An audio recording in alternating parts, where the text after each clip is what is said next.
रस्त्यावर उतरला।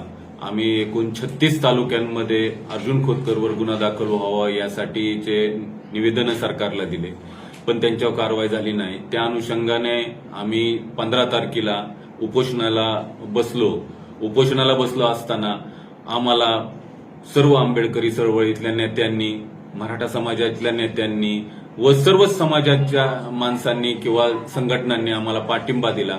शासनाने त्यानुसार आम्ही उपोषण चालू केलं, अन्नत्याग उपोषण चालू केलं। त्यानुसार शासनाने काल आमची दखल घेतली। राजकीय दबावही आला तरी त्या दबावाला आम्ही न जुमानता आम्ही आमच्या भूमिकेवर ठाम राहिलो आणि काल आमची शासनाने दखल घेतली आणि अर्जुन खोतकर यांच्यावर अॅट्रॉसिटी ऍक्ट नुसार गुन्हा दाखल करून घेतलेला आहे।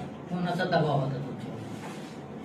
सत्ताधारी पक्षाच्या सगळ्याच बऱ्यापैकी नेत्यांचा दबाव होता। बरेच जणांचे फोन आले आणि आमदार शिवतरे साहेब पण स्वतः येऊन बसलेले। त्यांनी 20-25 मिनिटं समजून सांगण्याचा प्रयत्न केला, पण हा विषय लढा आता आमच्या अस्तित्वाचा असल्यामुळं आम्ही माघारी घेणार नव्हतोच।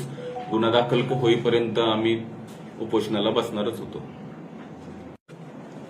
अर्जुन खोतकर आमदार जालना कॉन्स्टिट्यूशनचे त्यांनी जे काही खाटीक समाजाविरोधात वक्तव्य केलं होतं, अपमानजनक असं त्यांनी वक्तव्य केलं, त्या संदर्भात काल